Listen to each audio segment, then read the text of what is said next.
Welcome. You've found a quiet place to rest tonight. The mill remains still before you.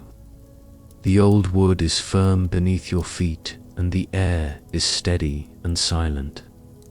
Soft light passes through the cracks in the walls, touching the floor slowly and without hurry. Each beam of light seems to remind you that this is a safe space. You are here, and everything remains stable and calm. The channel that brought you to this place exists for nights like this. It stays quiet, always available, offering the same gentle and predictable rhythm. Many people return here each night, knowing they can surrender to the stillness without effort. If you wish to keep this space as part of your nights, subscribing is simply a small gesture to remember that it will be here whenever you need it. The firm floor, the still wood, and the steady light continue. Nothing needs to change. You can simply rest, feeling the calm that fills the space. Each breath blends into the silence, each moment reinforcing that everything is safe. It is safe to let yourself rest. The space remains constant, the pace is slow, nothing happens, and you are exactly where you need to be. And so, little by little, the night opens. The story begins in a simple way, like everything that does not need effort. Outside, the world has grown quiet, leaving only the steady presence of the mill. The great structure stands tall against the darkening sky of late autumn. Inside, the air is cool but comfortable, carrying the faint, dry scent of seasoned timber. Broad beams of oak stretch across the ceiling, held in place by wooden pegs that have not moved for over 100 years. Everything here is solid. Everything here is still. The floorboards are wide and thick, smoothed by time into a pale, soft texture. Through the narrow gaps in the siding, the last glow of the day filters in, casting long, diagonal stripes of amber across the quiet air. These ribbons of light are steady and calm, stretching slowly toward the shadows. There is no wind to stir them. There is no sound to break the peace. The mill exists in a state of perfect, heavy permanence. Deep within the structure, the air holds a stillness that feels like gentle weight. The scent of the wood is grounded and familiar, a mixture of aged oak and settled dust. It is a smell that suggests protection and time. Somewhere, far above, the rafters hold the darkness with ease. Nothing is asked of the space. Nothing is required of the silence. The walls stand thick and close, built from planks of wood that have darkened over decades. Each board fits against the next, with only the thinnest gaps between them, openings barely wide enough to admit light. The wood itself bears the marks of its making, the grooves left by tools, the grain patterns that flow like slow water through the surface. In places, knots interrupt the grain, dark circles where branches once grew. These knots are smooth now, worn by the passage of years into rounded islands within the wood.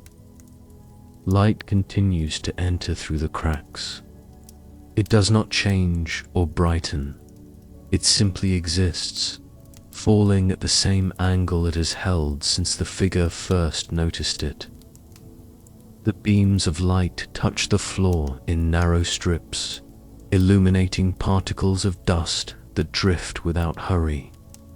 Each particle moves slowly through the still air, catching light and releasing it as it turns.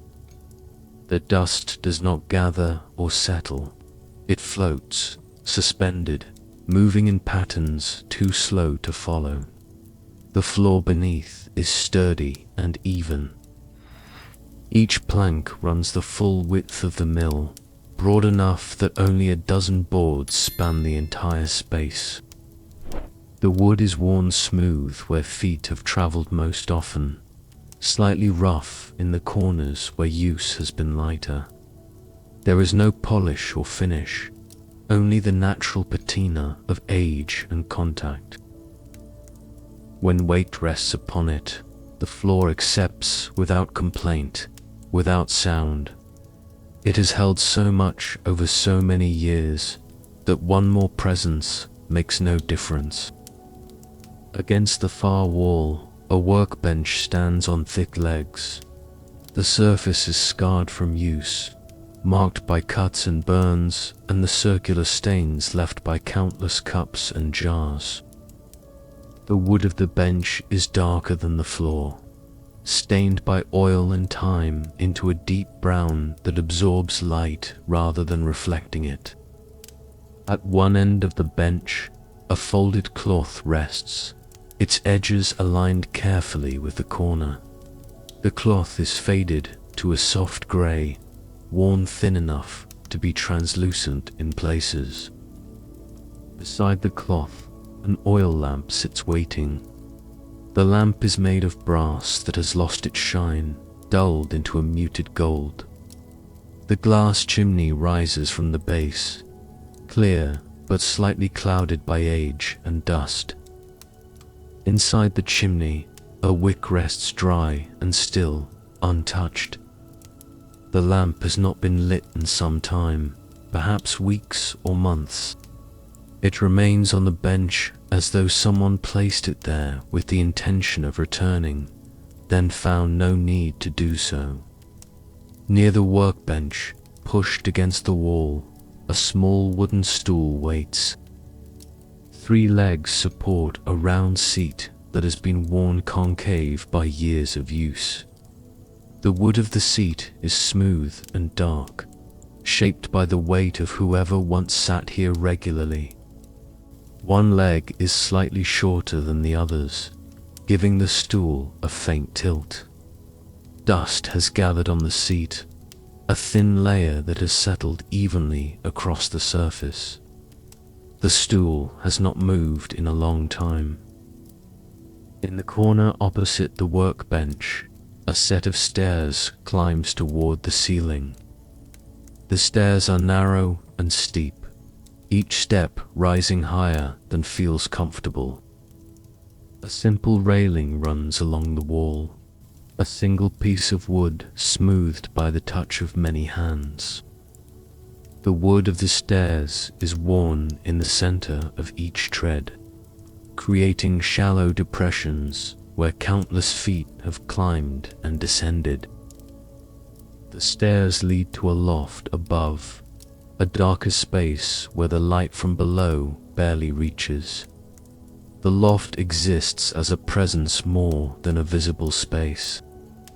From the floor of the mill, only the underside of the loft is visible, rough boards forming a ceiling that divides the mill into 2 levels. What lies above remains hidden, known only by the suggestion of the stairs and the shadow that fills the upper reaches of the structure. The ceiling above the main floor stretches high, supported by massive beams that cross from wall to wall. These beams are thick enough that a person could walk across them, though no one has done so in years. The wood is dark and solid, marked in places by the iron brackets that hold it in place. Between the beams, smaller joists run perpendicular, creating a grid of shadow and structure. The ceiling does not press down despite its weight. It rises above, holding space open rather than closing it in. The temperature inside the mill is constant. It is neither warm nor cool, but settled somewhere between, a neutral state that asks nothing of the body. There is no draft, no movement of air that would suggest an opening to the outside. The air simply rests within the walls, filling every corner evenly. It carries the scent of wood and dust, faint and dry, a smell that becomes less noticeable with each breath until it is simply part of the background, accepted and forgotten. The silence here is complete. There are no sounds from outside, no birds or wind or distant traffic. The walls are thick enough to hold the world at bay, creating a pocket of quiet that feels separate from time. Within this silence, small sounds occasionally emerge. The faint creak of wood settling as temperature shifts imperceptibly. The soft sound of breath. These sounds do not break the silence. They are part of it, woven so seamlessly into the stillness that they reinforce rather than disturb. A figure stands near the center of the mill. The figure has been here for some time, though how long is uncertain.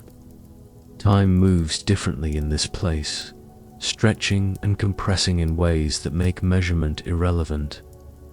The figure is neither young nor old, neither tall nor short.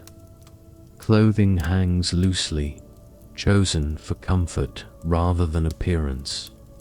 Hands rest at sides, relaxed and open. There is no tension in the shoulders, no tightness in the jaw or neck.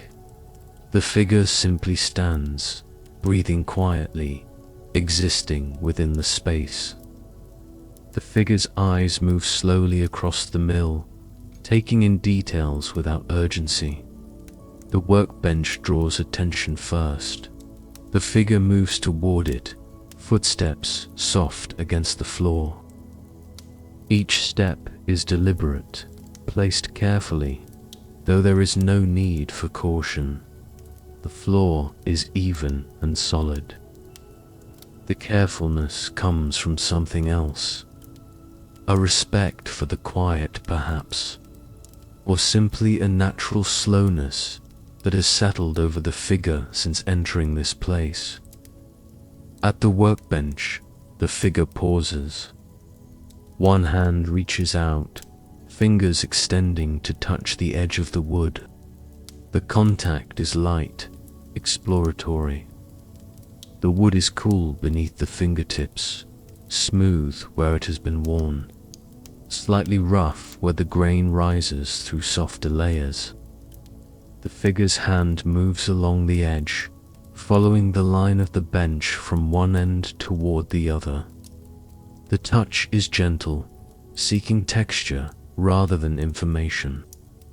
The wood accepts the contact without response, simply being what it is. The folded cloth catches the figure's attention. Fingers brush across the fabric, feeling the softness of material that has been washed and used countless times. The cloth is thin, worn almost to transparency in places where the weave has loosened. The figure picks it up, holding it carefully, and unfolds it slowly. The fabric opens to reveal a faded pattern along one edge, flowers or vines perhaps, though the design is barely visible now. The figure studies the pattern for a moment, then refolds the cloth with the same care, placing it back exactly where it was found. The oil lamp sits beside where the cloth rested. The figure's gaze rests on it, taking in the curve of the glass chimney, the dull gleam of the brass base. There is no impulse to light it. The existing light is sufficient, and the lamp seems content to wait, unlit and patient. The figure's hand hovers near the lamp for a moment, almost touching it, then withdraws. Some things are better left as they are. The figure turns away from the workbench, moving back toward the center of the mill. Here, where the light from the cracks in the walls converges, the space feels slightly brighter. The figure stands within this convergence, arms loose at sides, head tilted back to look up at the beams above. The beams are massive and dark, their surfaces unadorned and functional. They hold the roof without visible effort, as they have for decades. The figure watches them, not thinking, not analyzing, simply observing the way they intersect and support one another in silent cooperation. A memory surfaces, gentle and unbidden. The figure does not resist it. The memory is of another place, years ago, a room with different walls but the same quality of stillness. In that room, afternoon light fell through tall windows, creating rectangles of brightness on a wooden floor. Someone sat in a chair near those windows, hands folded in their lap, face turned toward the light. The figure remembers standing in the doorway, watching, feeling the peace that filled that room like water filling a vessel. The person in the chair had looked up, smiled slightly, then returned their gaze to the window. No words had been spoken. None were needed. The memory fades as gently as it came, leaving behind a warmth that has no specific source. The figure remains standing in the center of the mill, breathing slowly, existing. The present moment holds everything necessary. There is nothing to add, nothing to change. The stool in the corner draws the figure's attention. The figure crosses the room, footsteps quiet, and stands before it. The stool is small and humble, worn by use into a shape that speaks of purpose fulfilled. The figure reaches down, touching the seat with one hand. The wood is smooth and cool, the concave depression fitting the palm perfectly. There is something familiar about this stool, though the figure cannot place why. Perhaps all well-used objects carry this quality of familiarity, this sense of having been valued and needed. The figure does not sit on the stool. Instead, the hand rests on its surface for several long breaths, absorbing the coolness of the wood, the sense of something that has served and now rests. Then the figure straightens, hand falling away, and turns back toward the center of the room. The stairs to the loft stand against the wall, steep and narrow. The figure approaches them, standing at the base and looking up into the shadow above. Each step is worn in its center, creating a shallow groove where countless feet have tread. The railing is there for support, smooth from years of hands gripping it. The figure places one foot on the first step, testing its solidity. The wood holds firm, accepting the weight without sound. The figure climbs slowly, one step after another, ascending into the dimness. The stairs creak softly under the weight, small sounds that blend into the silence rather than breaking it. Each step requires a slight lift of the leg, a conscious placement of the foot. The figure's hand trails along the railing, maintaining light contact for balance. At the top of the stairs, the loft opens into a low-ceilinged space. The roof beams here are close overhead, near enough to touch with an upraised hand. The floor of the loft is narrower than the space below, a platform that runs the width of the mill but extends only partway back. At the far end, a small window is set into the wall. The glass is thick and dusty, clouded by years of neglect. Through it, faint light enters, adding to the light that climbs from below. The loft is empty. There is no furniture, no stored objects, nothing but bare floor and walls, and the low ceiling pressing down.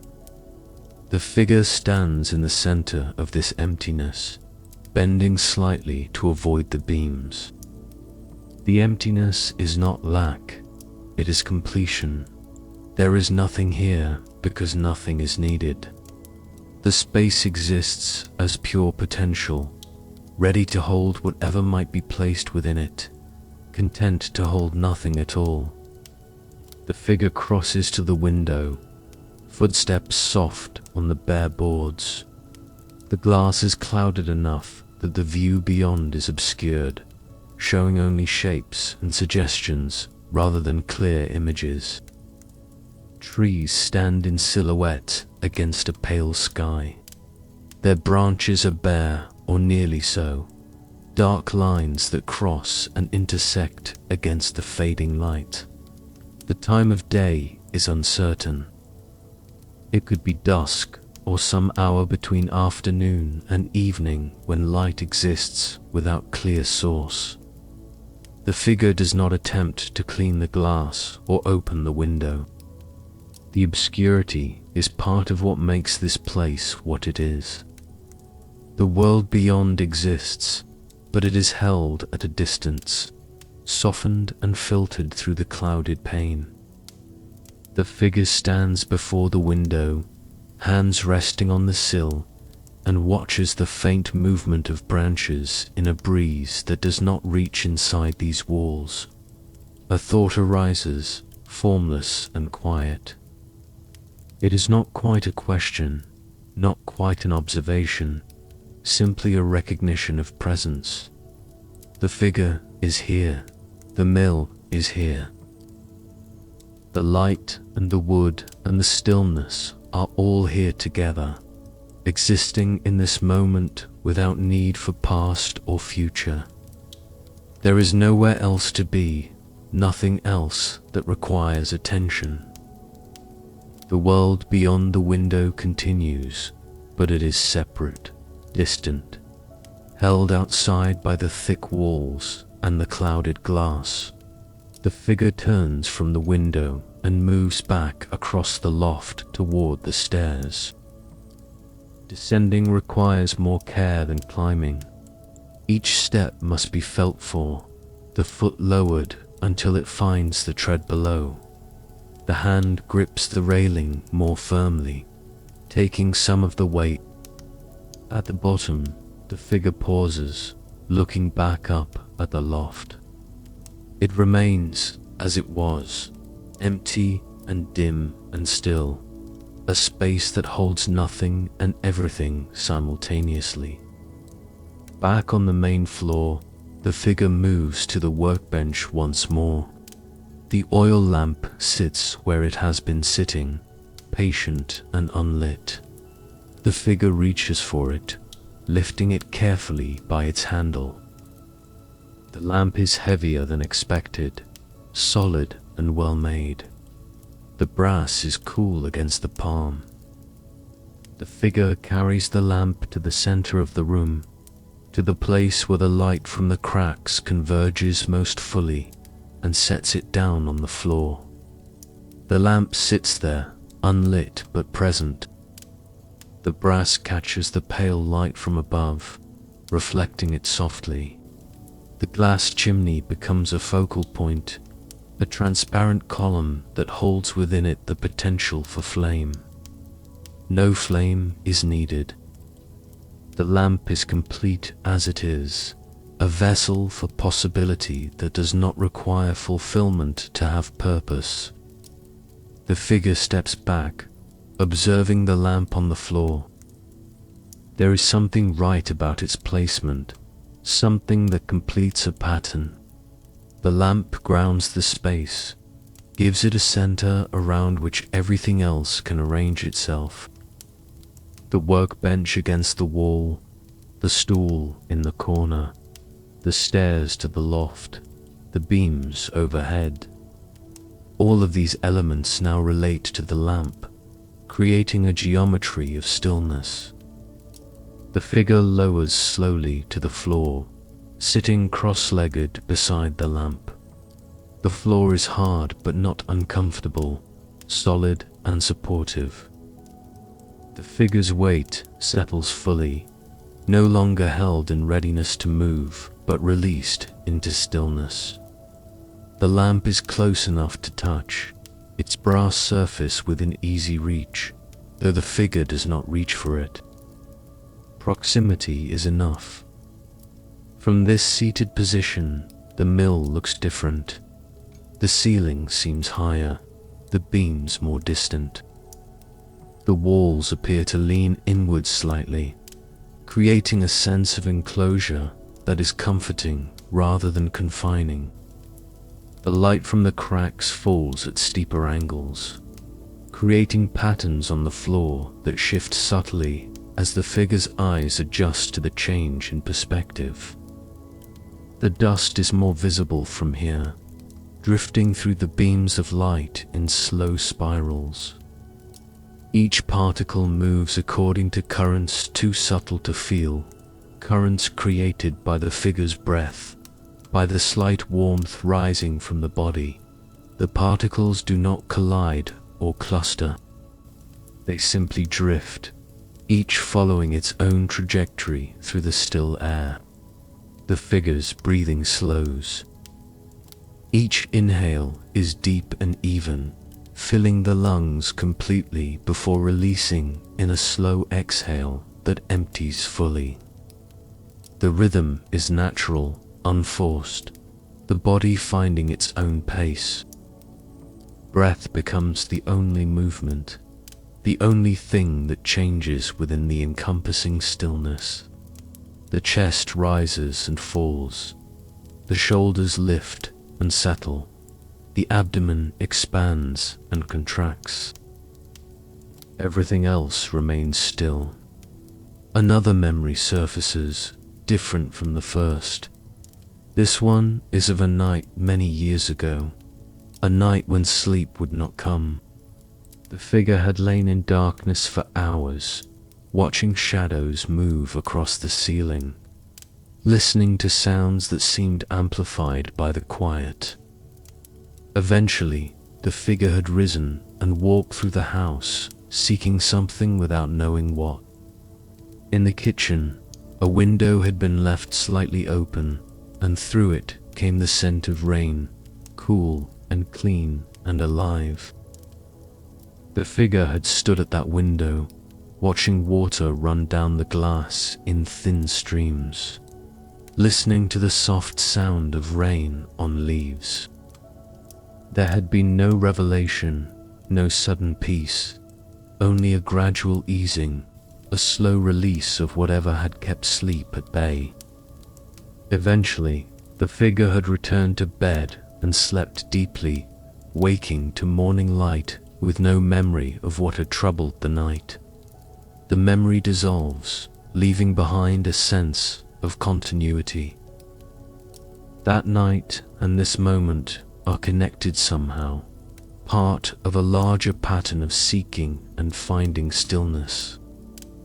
The figure sits beside the lamp, eyes half closed now, breathing slowly, existing in the present while carrying echoes of the past. The light from the cracks in the walls begins to shift, growing slightly dimmer as the day outside moves toward its end. The change is almost imperceptible, a gradual fading that happens so slowly it cannot be tracked moment to moment. The beams of light on the floor grow softer, their edges less defined. The amber tones deepen toward gold, then toward something closer to bronze. The figure's eyes close completely, not in sleep yet, but in a deepening of rest. With eyes closed, the other senses become more acute. The scent of aged wood is more pronounced, carrying layers of complexity. Beneath the dry mustiness is something sweeter, perhaps the ghost of grain that was once ground here, or the lingering presence of oil used to maintain the machinery. The temperature on the skin is more noticeable, the neutral warmth that surrounds without pressing in. The sound of breath becomes clearer, a gentle rhythm that anchors awareness to the body. Time continues to pass. Minutes or hours, there is no way to know and no need to measure. The figure sits, eyes closed, breathing, existing. There is no urge to move, no impulse to stand or shift position. The floor supports without complaint. The air surrounds without demanding. The silence enfolds without smothering. A faint sound emerges from within the mill, barely audible even in the profound quiet. It is the soft creak of wood settling, the kind of sound old structures make as they adjust to changes too subtle for human senses to detect directly. The sound comes and fades, leaving no echo. The figure hears it without reacting, acknowledging its presence the way one might acknowledge a leaf falling in a distant part of a forest. It is noted and released, absorbed into the larger silence. The figure's hands, which had been resting on knees, relax further. Fingers uncurl completely, palms turning upward to rest open on the legs. The weight of the arms settles more fully, no longer held by muscle tension, but supported by the structure of bone resting on bone.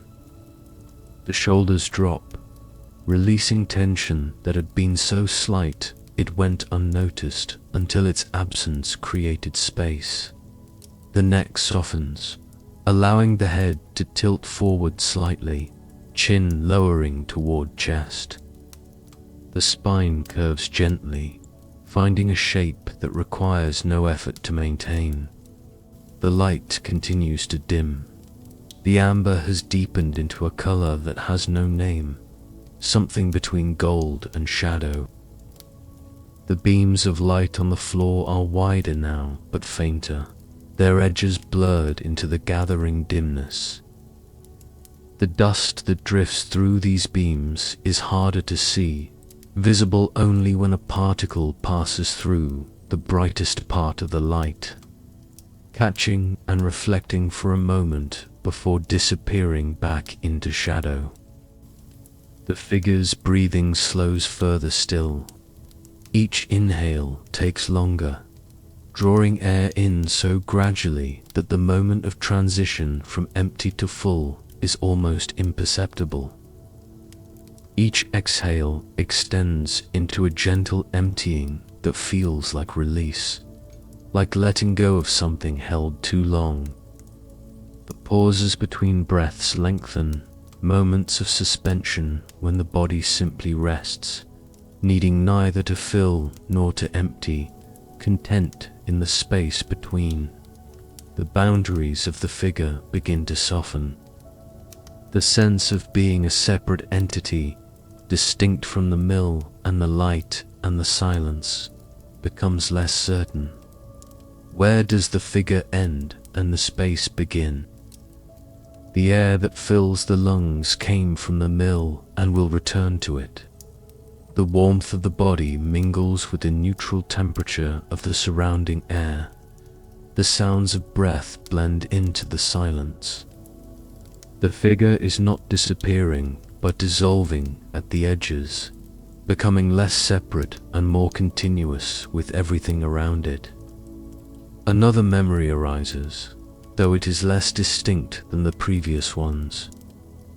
This memory is of a feeling rather than an event, a sense of safety that existed in childhood. Perhaps it was the feeling of being carried while half asleep, the world passing by in a blur while strong arms held and protected. Perhaps it was the feeling of lying in bed while rain fell outside, knowing that the roof was solid and the walls were thick and nothing could reach in to disturb the peace. The specific source does not matter. What remains is the feeling itself, a deep bodily knowledge of being held and protected. The feeling settles over the figure like a blanket, invisible but palpable.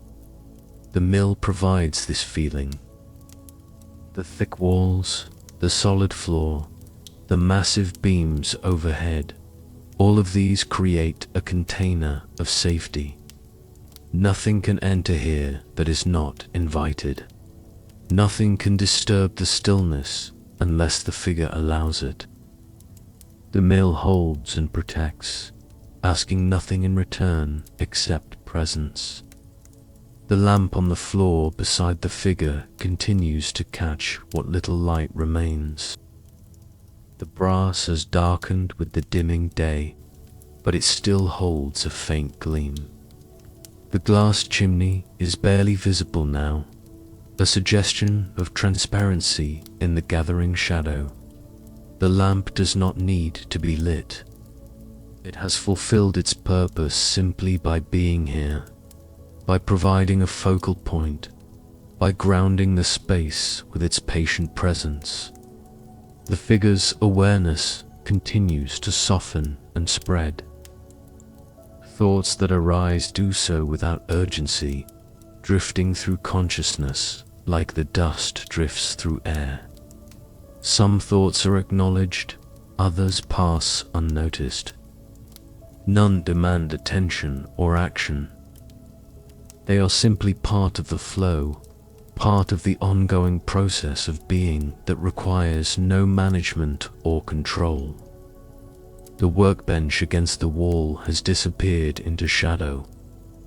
Only its general shape remains visible, a darker mass against the dark wall. The folded cloth, the space where the lamp once sat, the scars and marks on its surface, all of these have been absorbed by the dimness. The workbench continues to exist, but it has withdrawn into the background, becoming part of the larger unity of the mill. The stool in the corner is no longer visible at all. The shadows there have deepened into near complete darkness, but the figure knows it is there, patient and worn, waiting without expectation. The stairs to the loft are barely distinguishable, the risers creating subtle variations in the darkness. The loft above is completely dark now, a space known by memory rather than sight. The ceiling beams have merged with the darkness overhead. Only the sense of their presence remains, the knowledge that they are there, holding the roof, maintaining the structure. The mill has not changed. It has only released its visible details into shadow, becoming more essential, more purely itself. The light from the cracks and the walls is nearly gone. A few thin lines remain, so faint they might be imagined rather than seen. These last traces of day hold on for a moment longer, then fade completely.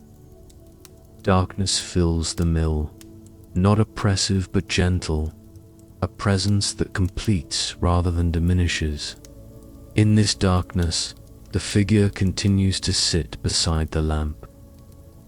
Vision is no longer useful, but the other senses remain. The scent of wood and dust persists. The cool solidity of the floor supports. The neutral temperature surrounds. The silence holds everything in its patient embrace.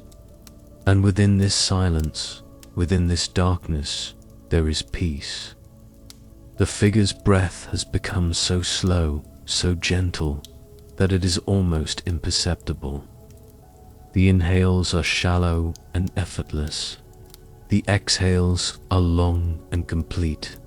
The pauses between breaths extend, moments of absolute stillness when even the small movements of breathing cease.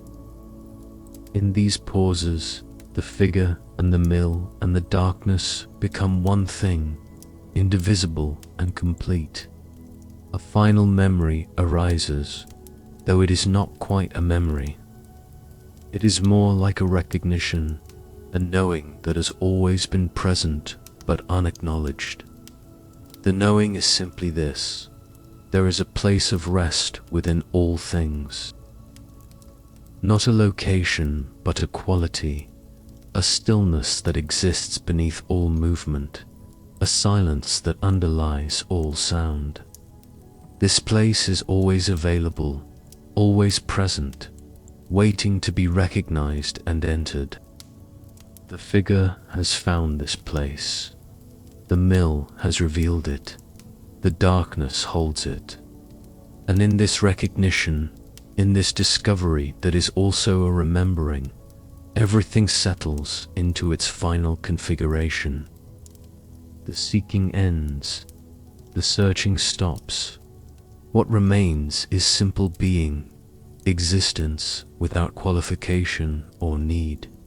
The lamp on the floor has disappeared into darkness, but the figure knows it is there.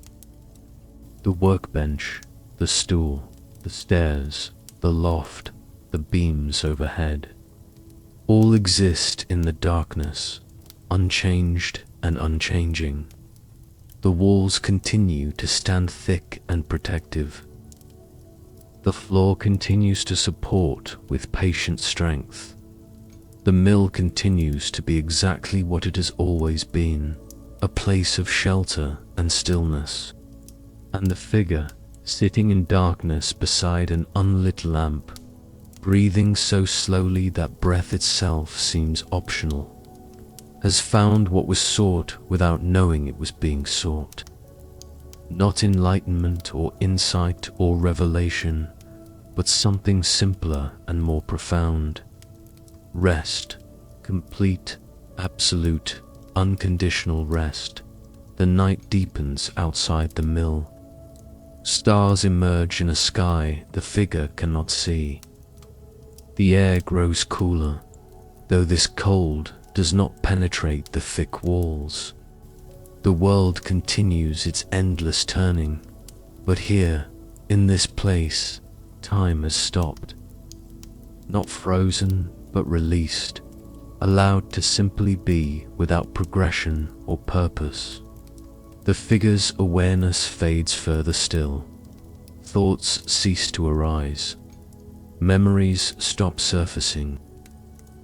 Even the sense of being a figure, a self, a separate consciousness begins to dissolve.